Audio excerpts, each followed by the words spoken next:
Vedare tinokuchingamidzai zvekare kune chimwe chirongwa pano paZim Facebook Secrets and Confessions.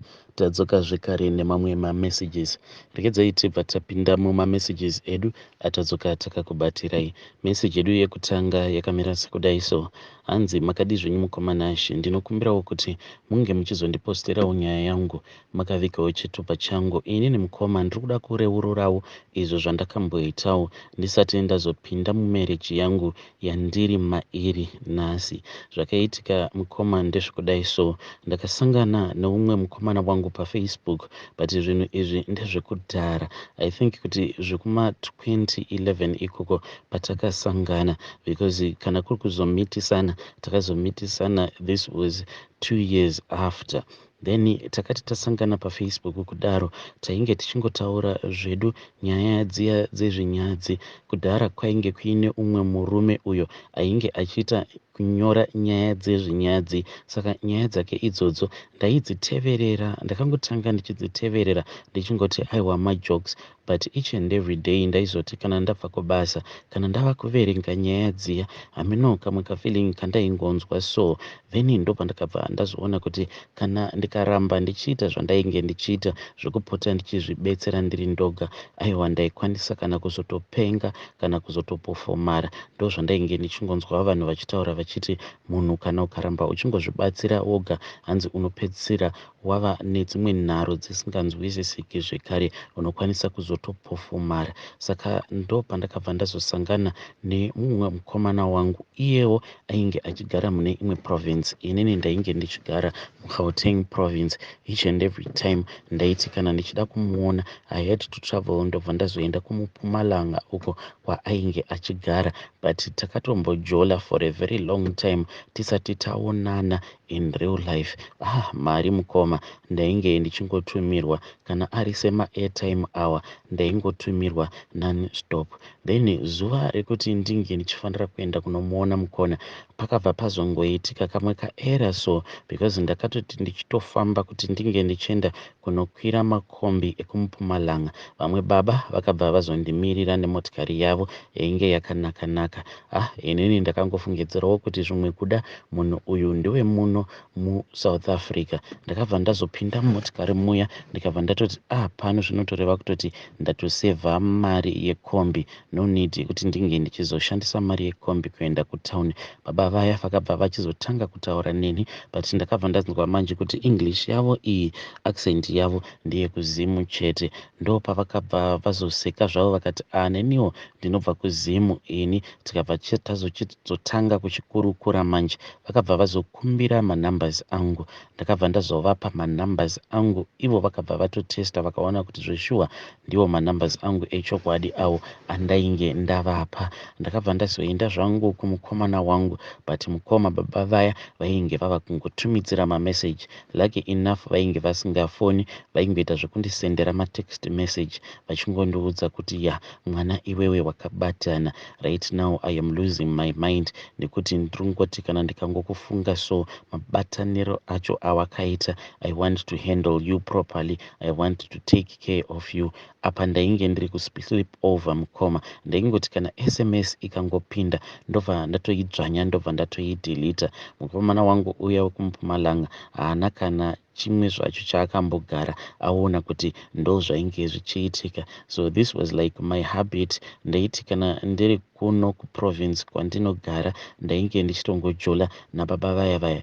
Then kana yazovawo nguva yekuti mukomana anenge achida kuti ndinge ndichiuya kuzomuona, ndo pandaibva ndamboita madhiri angu, then ndobva ndambobloka baba vaya.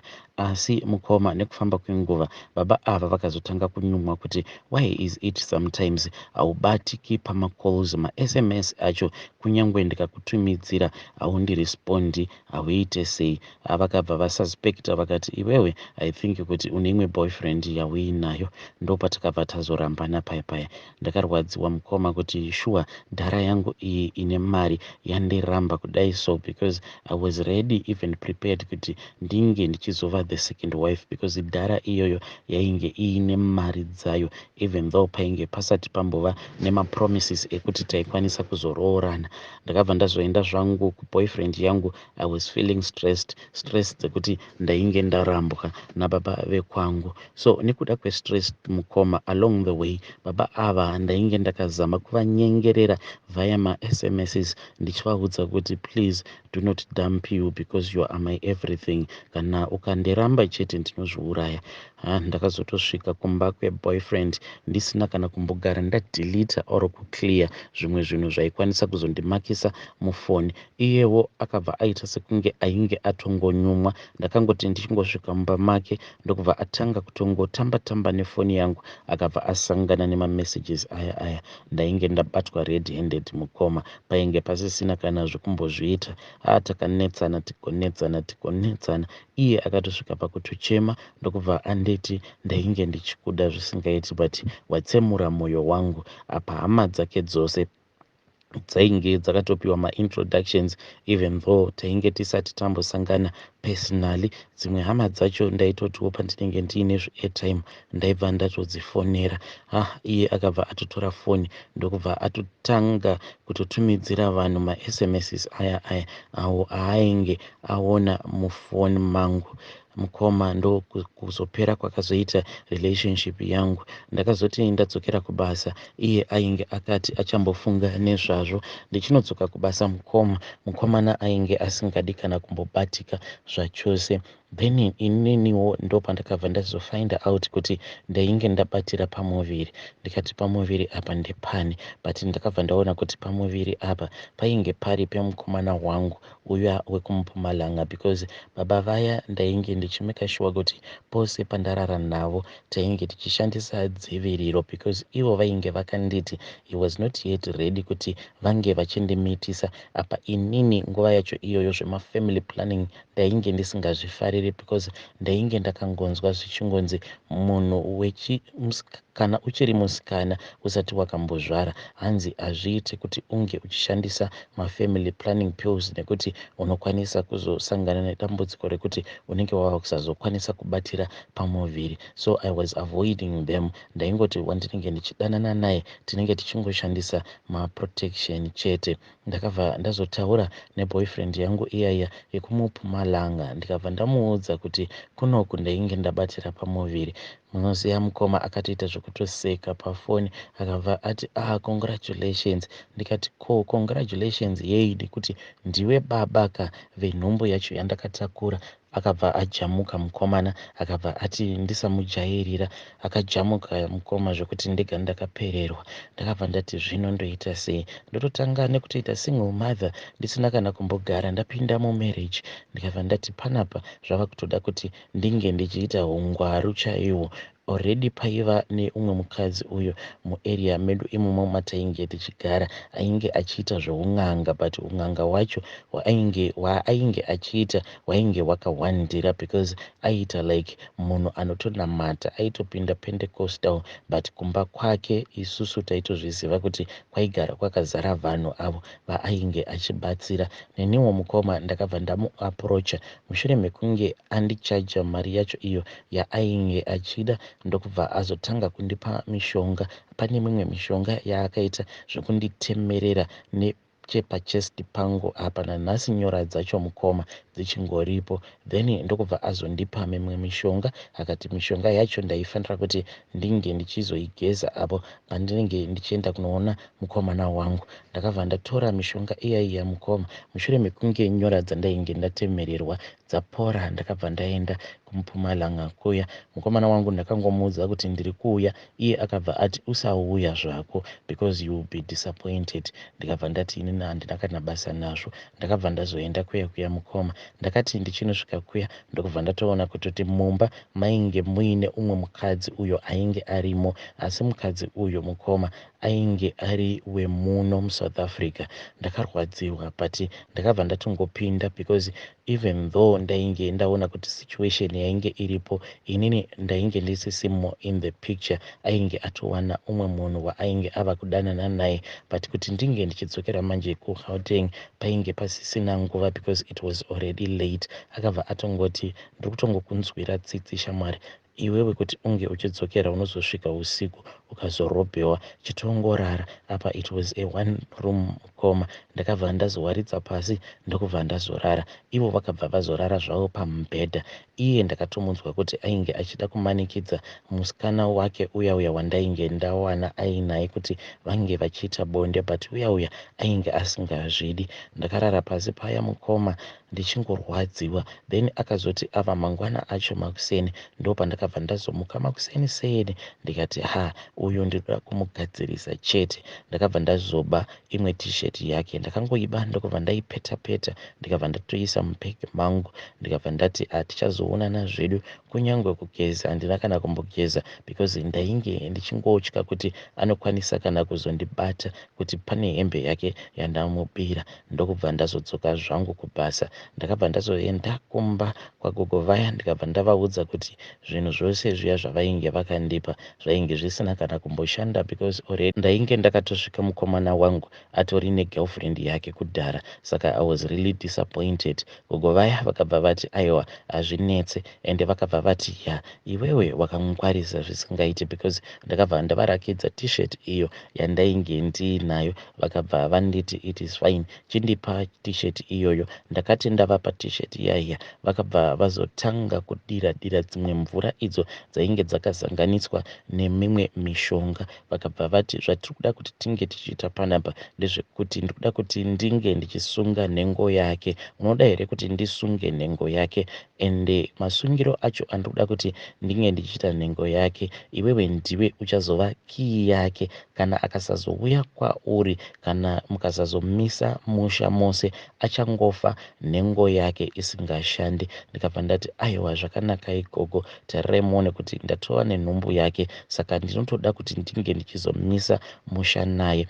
Then t-shirt iyaiya vakati vachiimwaya mvura, vakabva vanditarisa vakati muzukuru, pane zvandiri kuda kuti kunge uchindiitira, unozvikwanisa here? Ndikabva ndati anything gogo, ndinozvikwanisa. Vakabva vati kurura bhurukwa rako uye pano ukotame apa, ndikuda kuti unge uchiita tsvina pamusoro pe-t-shirt iyi mukoma. Ndakabva ndati gogo, muri kuda kuti ndizviite imimi murimo here? Vakabva vati hongu, zviite, ita nekukasika nekuti pane kwandiri kuda kuenda.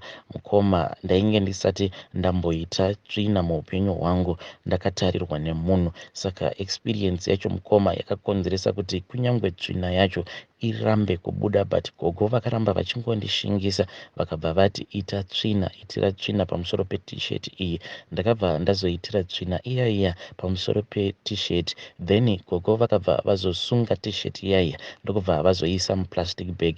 Vakabva vanditi ndinge ndichizoenda nayo t-shirt iyaiya yainge iine tsvina yangu. Vakabva vanditi handaifanira kuti ndinge ndichizoivhura kana kuiradzika panze, yaifanira kuti ingogara mumba mangu kudzamara ndazodzoka nayo t-shirt iyoyo. But vakanditi ndaifanira kuti ndinge ndichizodzoka nayo t-shirt iyoyo mushure mekunge tsvina iyo yandainge ndaitira mukati me-t-shirt yaomarara. So mukoma, ndakabva ndazodzokera kumba. Ndakati ndadzokera kumba mukoma, mumba mainge muchingonhuhwa muine kasmell kacho ikako, but plastic iro randainge ndakavhara naro t-shirt yacho ndo rainge richitoita sekunge raitombopota richibloka kamunhuwi ikako ketsvina. But ndaiti paya patinenge ndabuda ndaenda kubasa, pandinozodzoka ndaibva ndanzwa mumba muchiita kuti kutu kunhuhwa netsvina. Then ndakazoti ndabata ndokubva ndanzwa kuti tsvina iya yainge yaita sekunge yainge yaomarara. Ndokubva ndazodzokera kuna gogo vaya netsvina iya. Vakabva vabata vakati zvakanaka muzukuru, I can see kuti yaoma zvino. Vakabva vanditambidza, vakabva vanditi chivhura zvinhu zvako. Ndakavhura mukoma ndokubva ndatoona kuti zveshuwa tsvina iya yainge yaomarara. Vakabva vazotora kamwe kainge kakaita kaduri, but rainge risiri duri hombe, rainge ringori diki, so vanhu vazhinji vanowanzokuisa duri itwo pamawindo emakicheni avo. Then vakabva vazonditi chitora tsvina yako. Ndainge ndichiita zvekutora mukoma, ndaiti kana ndaitora ndobva ndaigura ndichiisa mukaduri ikako. Vakabva vandidzidzisa kuti ndaifanira kuti ndinge ndichizotswa sei kuitira kuti inge ichizokuyika. Mushure mekunge yakuyika vakabva vazotora ndokubva vazoiisa mune kamwe kaplate. Vadaro vakabva vazondipa mvura, vakabva vati mvura iyoyo ndaifanira kuti imwe yacho ndinge ndichizogeza nayo. Then musi iwoyo vakabva vati ndaifanira kuti ndinge ndichinwa imwe yacho.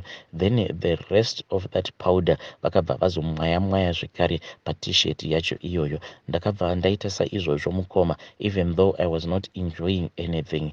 Tapedza kudaro ndo pavakabva vati une makadhi ake here? Ndikati hongu gogo, makadhi ndinawo, but manje rimwe kadhi racho randiinaro mamiriro acho atainge takaita inini ndini ndainge ndakamira pamberi, saka iye ainge ari kumashure kwangu. Ivo vainge vachida kuti vange vachizoshandisa kadhi rekuti iye anenge achinyatsokuonekwa muviri wake. Mazuva acho iwayo waiti kana ukaenda kwagemu kwainge kuine zvimwe zvimushini so zvekuti waichitumira chimushini ichocho picture rako, then chobva chazokuitira print out. Then gogo vakabva vati kana uchiziva kwekuti unokwanisa kunowana mifananidzo yake inenge iri complete, aiwa enda unoita saizvozvo. Ndakabva ndazomhanya kwagemu mukoma because gogo vakati zvinhu izvi taifanira kuti tinge tichizviita musi iwoyo. Zvaifanira kuti zvinge zvichizorara zvisina kuitwa zvose zvataifanira kuti tinge tichizoita. Ndakamhanya ndokubva ndazonoita print out ndokubva ndadzoka kumba kwagogo vaya. Ndadzoka vakabva vazondipa dzimwe tsono dzavakandipa idzi dzainge dziri 4. Vakabva vanditi mabayiriro acho andaifanira kuti ndinge ndichiita mukomana wangu ndeyekudai so. Ndaifanira kuti ndinge ndichibayirira tsono 3 ndakaita sekunge munhu ari kudhrowa triangle. Then kana ndadhrowa triangle iyoyo, then tsono yechi4 vakabva vanditi tsono yechinumber 4 ndaifanira kuti ndinge ndichizobayirira sikarudzi yake, but pamufananidzo ipapo ndakabva ndaita sekudaro. Ndakabayirira tsono dziya 3 ndichigadzira triangle papicture ipapo, then tsono yechinumber 4 ndokubva ndazobayirira sikarudzi yake apo pane sikarudzi yake papicture pacho ipapo. Ndapedza kudaro gogo vakabva vazotora picture riya vakabva vazorivharira muhari patainge tichingokurukura. Vakabva vazoti ya zvainge zvaita, vakabva vati tiri kufanira kuti tinge tichitsvaka nzvimbo yekuti zvinhu izvi hazvizofi zvakawanikwa zvekare neumwe munhu. Saka takabva tazobuda mulocation ndokubva tazochitanga kufamba manje, tichingofamba tichingotenderera musango. Munongozivawo kuti zvimatondo zvekuno kunoko hakuna miti, kunenge kungori nemapani chete. Saka tichitenderera kudaro gogo vakabva vati handichazivi manje kuti zvinhu izvi tozviviga pai. Ndo pavakabva vazongotarisa pamwe apo painge paine mujuru wainge uchiri kuumba. Vakabva vati aiwa panapa hapaiti because pairakidza kuti panowanzokufamba nevanhu. Takabva tazotopinda musango deep chaimo, then ndokubva vazowana pamwe zvekare apo painge pachiumba mujuru. Vakabva vanditambidza zvinhu zviya including the t-shirt. Vakabva vanditi ndinge ndichizoradzika zvinhu izvozvo pamusoro pemujuru mukoma. Vakabva vanditi picture ndaifanira kuti ndinge ndichizoriradzika but ndakaita zvekurikwidibira. Ndakati ndaita sekudaro mukoma, then vakabva vati isa zvimavhu zvishoma kuitira kuti mhepo isazouya ichizvitora. Then ndokubva vazotora dombo, but havana kutora dombo rainge riri hombe. Vakabva vazongoisa dombo riya pamusoro pefotogirafu riya net-shirt kuitira kuti mhepo isazotora zvinhu izvozvo. Ndokubva vati aiwa zvaita. Manje zvandiri kuda kuti unge uchiita chiudza zvinhu izvi kuti kana iye asina kuzouya kwauri kuti ange achizovaka newe musha, zvinoreva kuti iye achasvika pakupinda muguva sikarudzi yake isingashandi, ende nhumbu yawakatakura kana kuri kunzi akasatsoka kwauri ndo achazongova mwana wake waachaita kweupenyu hwake hwose.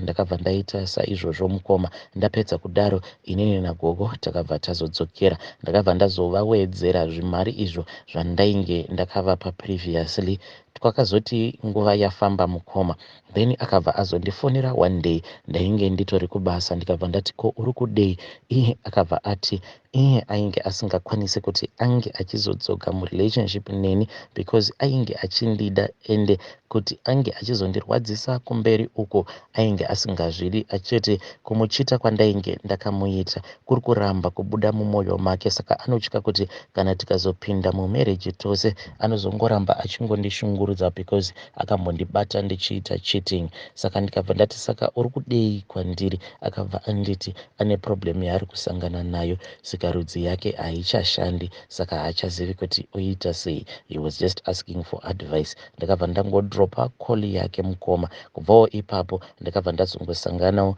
neuyo akazova murume wangu. Ndakasangana naye ndiine pamuviri pangu, ndakambozama kupa vanziridza but ndakabva ndazoona kuti maths dzandainge ndichida kuronga apa dzainge dzisingabudi. Ndo pandakabva ndazomuudza chokwadi kuti sha inini zvaunondiona ndakangomitiswawo neumwewo mukomana wangu ndokubva azondiramba, so I don't know kuti are you going to accept me nenhombo yangu. Iye akambotanga arwadziwa nazvo akati kuwai usina kugara wandiudza tisati tapinda murelationship kuti wainge uine pamuviri. Then akabva ati it is fine, let us continue with our relationship. Kudzamara tichizosvika pakuwanana, ndakati ndabatsirwa ndokubva ndagara kwekanguva kakati rebei, ndokubva ndazoona kuti it was far much better kuti ndinge ndichimuzvarirawo, ndokubva ndazochitanga kumuzvarira. Uya mukomana wangu wekumupumalanga takazotongosvikawo pakudhilitana kumafacebook zvekare nekuzochinjawo manumbers. Handina kana kuzombogara ndazoziva kuti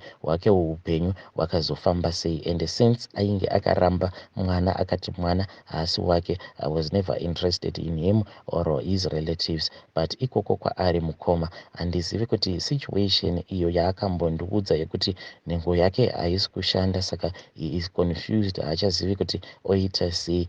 Now I don't know kuti sikarudzi yake haisi kushanda futi here. Ko vana handizivi kuti akazokwanisa here kuita vamwe vana apart from mwana uyo watakaita tiri tose. Zvinhu zvekuti ndinokugara ndichingozvibvunza each and every day, but anyway I don't care about him anymore because now nditori nekamarriage kangu karibo, and at that time I used to care for him but now akazondibuda muropa, handisisina kana basa naye kana basa rekuti ndinge ndichizomutsvaga, aiwa handisisina kana basa nazvo.